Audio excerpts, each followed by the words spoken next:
Hi friends, Kisan വാനിയുടെ പുതിയൊരു വീഡിയോയിലേക്ക് നിങ്ങൾക്ക് ഏവർക്കും ഹൃദ്യമായ സ്വാഗതം. ഇന്ന് നമുക്ക് കുറച്ച് വ്യത്യസ്തമായ കൃഷികൾ കാണാം. അതായത് പല പല വെറൈറ്റികളാണ്. ഇപ്പൊ നമ്മൾ കാണുന്നത് വെണ്ടയാണ്. വെണ്ട, അത് കഴിഞ്ഞ അതെ വാഴ കുലച്ച് നിൽക്കുന്നത്. അപ്പൊ ഒരുപാട് വാഴകൾ നമ്മൾ വെച്ചിട്ടുണ്ട്. തെങ്ങിൻ തൈ വെച്ചിട്ടുണ്ട്, ചുറ്റിനും തെങ്ങിൻ തൈ വെച്ചിട്ടുണ്ട്. അതുപോലെ തന്നെ വാഴയുടെ ഇല നമ്മൾ തൂശനിലയായിട്ട് വെട്ടി കൊടുക്കുന്നുണ്ട്. അപ്പൊ അത് നമ്മൾ 2 രൂപ, 1.5 രൂപ, 2 രൂപയൊക്കെ വെച്ച് കൊടുക്കുന്നുണ്ട്. ഉള്ളതനുസരിച്ച് പോകുന്നുണ്ട്. അതുപോലെ തന്നെ വള്ളിപ്പയർ, നമ്മൾ വള്ളിപ്പയർ കുറെ വെച്ചിട്ടുണ്ട്. ഇപ്പൊ വള്ളിപ്പയർ കുറെ പറിച്ചു വെച്ചിരിക്കുന്നതാണ്. അപ്പോൾ ഇതും ധാരാളമായിട്ട് നമുക്ക് ഉണ്ടാകുന്നുണ്ട്. പിന്നെ കുറെ ചുവന്ന വെണ്ടയുണ്ട്, ചുവന്നുണ്ട്, പച്ച വെണ്ടയും ഉണ്ട്. അത് ചുവന്ന വെണ്ടയ്ക്കും നല്ല മാർക്കറ്റ് കിട്ടുന്നുണ്ട്, ധാരാളം വിളവും കിട്ടുന്നുണ്ട്. ഇത് നമ്മൾ കപ്പക്കാളി വാഴയാണ്. നമ്മളതിന്റെ ചുവട്ടിലെ മറ്റ് വിത്തുകളൊന്നും പറിച്ച് കളയാറില്ല.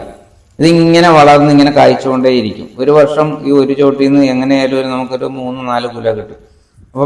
അപ്പൊ ഞാൻ ഇതിനു മുമ്പ് അതിന്റെ വീഡിയോ ഒക്കെ വിശദമായിട്ടൊക്കെ കാണിച്ചിട്ടുണ്ട്. പിന്നെ ഇത് കുറെ വേറെ പല പല വെറൈറ്റി വാഴകളാണ്.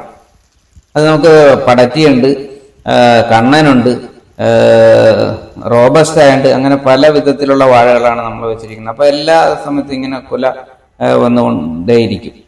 ഇത് നമ്മൾ പിന്നെ ഇത് കുറെ പാവൽ വെച്ചിട്ടുണ്ട്, പാവലുണ്ട്, പിന്നെ പടവളമുണ്ട്. പടവളം ചെറിയ ചെറിയ പടവളങ്ങളാണ്.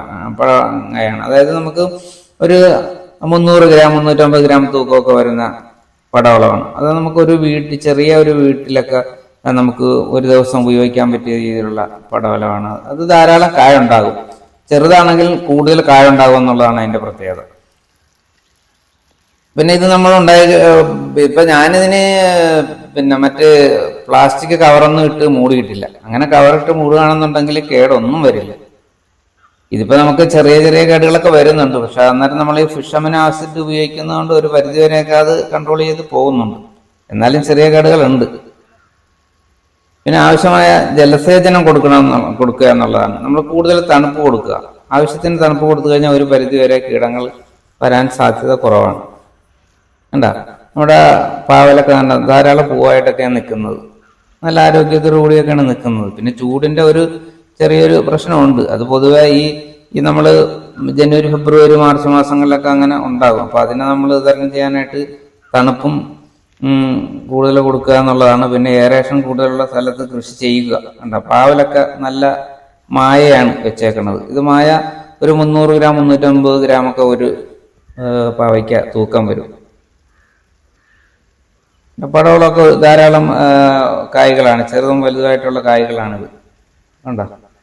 നമ്മളൊന്നിനും ഇത് കവർ ചെയ്തിട്ടൊന്നുമില്ല. ഇത് സാധാരണ ഇങ്ങനെ നമ്മൾ ചെയ്യാറുള്ളതാണ്. അതിൻ്റെ ചെടികളൊക്കെ നന്നായിട്ട് തന്നെ നല്ല ആരോഗ്യത്തോടു കൂടിയാണ് നിൽക്കുന്നത്. അത് പ്രത്യേകിച്ച് ഒന്നും ചെയ്യാറില്ല. വളം പല രീതിയിലുള്ള വളങ്ങൾ നമ്മൾ കൊടുക്കുന്നുണ്ട്. രാസവളവും കൊടുക്കുന്നുണ്ട്, പിന്നെ ജൈവവളവും കൊടുക്കുന്നുണ്ട്. ജൈവവളം മാത്രം ഉപയോഗിച്ച് കഴിഞ്ഞാൽ നമുക്ക് കൃഷി നീണ്ടു കിട്ടില്ല. അതായത് ആദ്യമൊക്കെ കുറച്ച് വന്നു കഴിഞ്ഞാൽ പിന്നെ കായൊന്നും ഉണ്ടാവില്ല, ജൈവവളം മാത്രമാണെങ്കിൽ. ഇതിപ്പോൾ നമ്മൾ രാസവളം കൂടി അതിൻ്റെ ഇടവേള കണക്കാക്കി നമ്മളതങ്ങനെ കൊടുക്കും. അപ്പൊ അതുകൊണ്ട് ഇത് വരുന്നില്ല. എന്ന് വെച്ചാൽ 19 നമ്മൾ ഇതുവരെ കൊടുത്തിട്ടില്ല. മറ്റ് രാസവളങ്ങളാണ് ഇപ്പൊ കൊടുത്തിരിക്കുന്നത്. കുറച്ച് 18 നമ്മൾ ചുവട്ടിൽ അങ്ങനെ ഇടക്കിങ്ങനെ കൊടുക്കും. അത് ഓപ്പണായിട്ട് ചെയ്തിരിക്കുന്നതിന്. ഇപ്പൊ ഇത് നമ്മൾ ചെയ്തിരിക്കുന്ന ഇതിനുള്ളിൽ നമ്മൾ കൊടുത്തിരിക്കുന്ന കുറച്ച് സാഗരിക ഗോൾഡിന്റെ ലിക്വിഡ് കുറച്ചുള്ളിൽ ഡ്രിപ്പിൽ കൊടുത്തിട്ടുണ്ട്.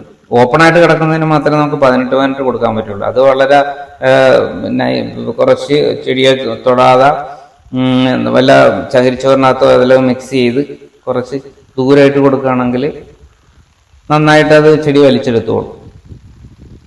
ഓപ്പണായിട്ട് നമ്മൾ ജലസേചനം നടത്തുന്നുണ്ട്, ട്രിപ്പിലൂടെയും കൊടുക്കുന്നുണ്ട്.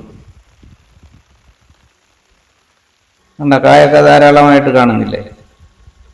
നമ്മളൊന്ന് ശ്രദ്ധിച്ചാൽ മതി. ഒരു കൃഷി തന്നെ ചെയ്യരുതെന്ന് മാത്രമേ ഉള്ളൂ. നമ്മളിപ്പോൾ വഴുതനയാണെങ്കിൽ വഴുതന മാത്രം ചെയ്യരുത്, പടവളമാണെങ്കിൽ പടവളം മാത്രം ചെയ്യരുത്, വെണ്ടയാണെങ്കിൽ വെണ്ട മാത്രം ചെയ്യരുത്.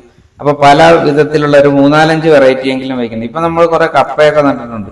കപ്പ അങ്ങ സൈഡിനൊക്കെ കപ്പയൊക്കെ ഉണ്ട്. കപ്പയൊക്കെ നല്ല വിളവ് നമുക്ക് തരുന്നതാണ്. കപ്പയ്ക്കാകുമ്പം മറ്റുള്ള കൃഷിയെ പോലുള്ള ബുദ്ധിമുട്ട് കപ്പയ്ക്കില്ല. നടുമ്പോഴും പിന്നെ ഇടക്ക് ജലസേചനം കൊടുക്കുക എന്നുള്ള ഒരു പ്രശ്നം മാത്രമേ വരുന്നുള്ളൂ. അപ്പോൾ മെനക്കേട് നമ്മൾ കുറവാണ്. ഇത് ഉണ്ടാ പാവലൊക്കെ നന്നായിട്ട് കാണുന്നില്ലേ? ഇതൊന്നും കേടൊന്നുമില്ല. നമ്മൾ ഇതിന്റെ കവറ് കായ്ച്ചു തുടങ്ങുമ്പോഴേ കവറ് വാങ്ങിച്ചിട്ടാണെങ്കിൽ പുഴു കുത്ത് വരില്ല. ഉണ്ടാ ഇതിന് പാവലിന് പൊതുവെ പുഴുക്കുത്ത് വരാറുണ്ട്. വെള്ളീച്ച വരും. വെള്ളീച്ച കായ്ച്ചയാണ് ഏറ്റവും കൂടുതലായിട്ട് വരുന്നത്. പിന്നെ ഇടക്ക് സുഡോമോണസ് ഒരു 10 ഗ്രാം ഒരു ലിറ്റർ വെള്ളത്തിൽ കലക്കി സ്പ്രേ ചെയ്ത് കൊടുക്കുകയാണെങ്കിൽ വൈകുന്നേരങ്ങളിൽ കൊടുക്കുന്നതാണ് ഏറ്റവും നല്ലത്. അങ്ങനെ കൊടുക്കുകയാണെങ്കിൽ ഇതൊക്കെ മാറിക്കിട്ടും. പാവയ്ക്കായൊക്കെ നന്നായിട്ട് കാണുന്നില്ലേ? ഇത് ചെറിയ പിന്നെ ഒരു മഞ്ഞളിപ്പ് കാണുന്ന പറഞ്ഞാൽ വെയിൽ കൂടിയിട്ടാണ്, വേറെ കുഴപ്പമൊന്നുമില്ല. അതുപോലെ തന്നെ മനുഷ്യന് പോഷകമൂലകങ്ങൾ വേണ്ടതുപോലെ തന്നെ ചെടികൾക്കും പച്ചക്കറികൾക്കും ഒക്കെ പോഷകമൂലകങ്ങൾ ആവശ്യമാണ്. അപ്പോൾ അത് നമ്മൾ കൊടുക്കണം. സിങ്ക്, മാംഗനീസ്, ബോറോൺ, മോളിബ്ഡിനം അതുപോലെ ഉള്ള പോഷകമൂലകങ്ങൾ കൊടുത്തേ പറ്റുമല്ലോ. അതുപോലെ തന്നെ മഗ്നീഷ്യം. പിന്നത്തെ വളപ്രയോഗം എന്ന് പറയുന്നത് നമ്മൾ കുറച്ച് പച്ച ചാണകം സ്ലറി രൂപത്തിലാക്കിയിട്ട് അതിൻ്റെ കൂടത്ത് വേപ്പിൻ പിണ്ണാക്ക് കുറച്ച് ചേർക്കുക, പിന്നെ കപ്പലണ്ടി പിണ്ണാക്ക് കുതിർത്ത് ഇത് രണ്ടും കൂടി മിക്സ് ചെയ്ത് അതിൻ്റെ ചുവട്ടിലെടുത്ത് ഒഴിച്ചു കൊടുത്തു കഴിഞ്ഞാൽ കൂടുതൽ പൂവും കായും ഒക്കെ ഉണ്ടാകാനായിട്ട് വളരെ സഹായകരമായിരിക്കും. ചെടിക്ക് നല്ല തണുവും കിട്ടും.